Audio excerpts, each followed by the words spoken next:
কল্পনা করুন, আপনি মাঝ আকাশে ৩৫,০০০ ফুট উপরে একটি আরামদায়ক বিমানে বসে আছেন। জানালা দিয়ে বাইরে মেঘের ভেলা দেখছেন, হয়তো পাশের যাত্রীর সাথে হাসি মুখে কথা বলছেন। কিন্তু ঠিক কয়েক ফুট দূরে ককপিটের বন্ধ দরজার ওপাশে পাইলটদের মধ্যে এমন এক গোপন কথোপকথন চলছে যা আপনার এবং আপনার পাশের আরও ১৭৯ জন মানুষের জীবনের শেষ কয়েক মিনিটের ভাগ্য লিখে দিচ্ছে। সেই মুহূর্তে তারা কোনো যান্ত্রিক ত্রুটি নিয়ে কথা বলছেন না, বরং এমন এক ভয়াবহ সিদ্ধান্ত নিচ্ছেন যা শুনলে আপনার গায়ের রক্ত হিম হয়ে যাবে। ১৯শে ডিসেম্বর ১৯৯৭, সিল্ক এয়ার ফ্লাইট 185, একটি রুটিন ফ্লাইট যা নিমিষেই ইতিহাসের অন্যতম রহস্যময় এক মৃত্যু ফাঁদে পরিণত হতে যাচ্ছিল। জাকার্তা থেকে সিঙ্গাপুরের আকাশপথ, আবহাওয়া একদম পরিষ্কার, বিমানটিও ছিল অত্যাধুনিক বোয়িং ৭৩৭। অভিজ্ঞ পাইলট সুজিউ তোজুসান এবং তার কো পাইলট যখন ককপিটে বসলেন তখন সবকিছুই ছিল স্বাভাবিক, কিন্তু এই স্বাভাবিকতার আড়ালে লুকিয়েছিল এক ভয়ঙ্কর মানসিক অস্থিরতা। গত কয়েক মাস ধরে ক্যাপ্টেন সুজিউ তোজুসান একের পর এক আর্থিক লোকসানের সম্মুখীন হচ্ছিলেন, এমনকি চাকরিতেও তার পদাবনতি ঘটেছিল। তিনি কি সেদিন ককপিটে পাইলট হিসেবে বসেছিলেন, নাকি একজন ধ্বংসাত্মক মানুষের শেষ ইচ্ছার কারিগর হিসেবে?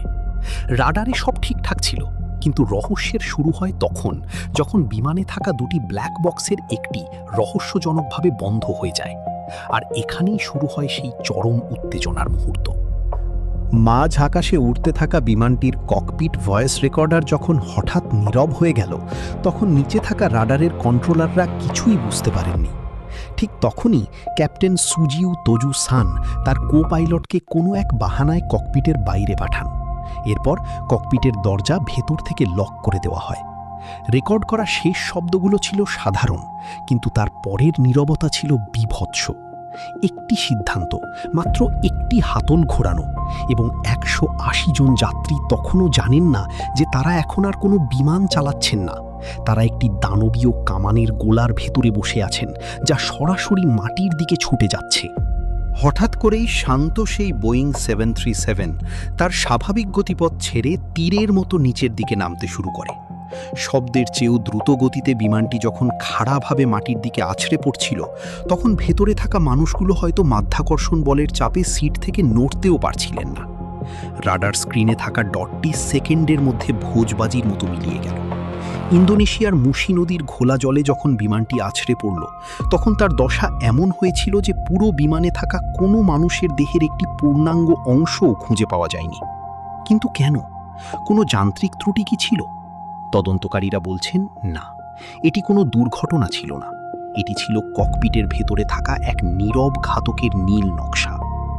আজও যখন তদন্তকারীরা সেই ফ্লাইটের ধ্বংসাবশেষ বিশ্লেষণ করেন, তখন ককপিটের সেই বন্ধ দরজার ওপাশের কথোপকথনগুলো এক বড় প্রশ্ন হয়ে দাঁড়ায়।